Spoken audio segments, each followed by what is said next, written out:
Сохранение и развитие родного языка, война с борщевиком и ремонт дорог – это лишь часть проблем, которые озвучили местные жители на конференции Сыктывдинского представительства движения Коми Войтер. Из Ыба передает Павел Королев.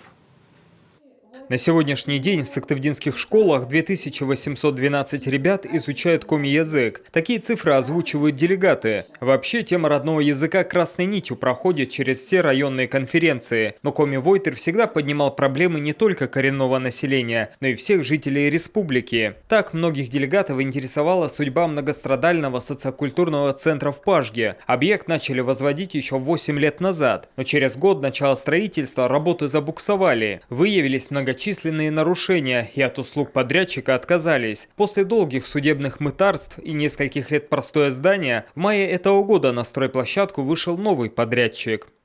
Проектировщики освидетельствовались на обследование здания.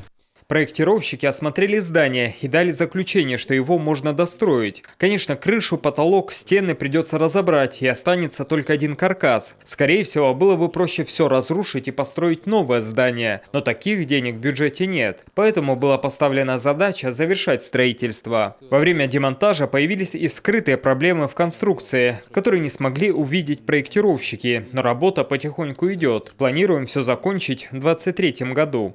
А еще вопросы о разбитых дорогах, борьбе с борщевиком, ремонте социальных объектов. Чиновникам приходится держать ответ по каждому вопросу. Ведь по итогам конференции делегаты принимают резолюцию, в которой обозначают свое видение развития района. Общественная площадка. Это очень хорошая площадка для обсуждений, ведь Коми Войтер собирает вокруг себя не только коренное население республики, но и всех жителей городов и сел. Прямо здесь можно поднять самые насущные проблемы населения и найти выход из сложной ситуации. Ведь в конференциях участвуют депутаты райсоветов и госсовета, чиновники муниципального и республиканского уровня. Активисты уверены, просто говорить о проблемах мало. Сегодня главное самим браться за их решение. Тем более некоторые из них сельчане могут решать и своими силами. Павел Королев, Олег Костромин, телеканал Юрган, Иб.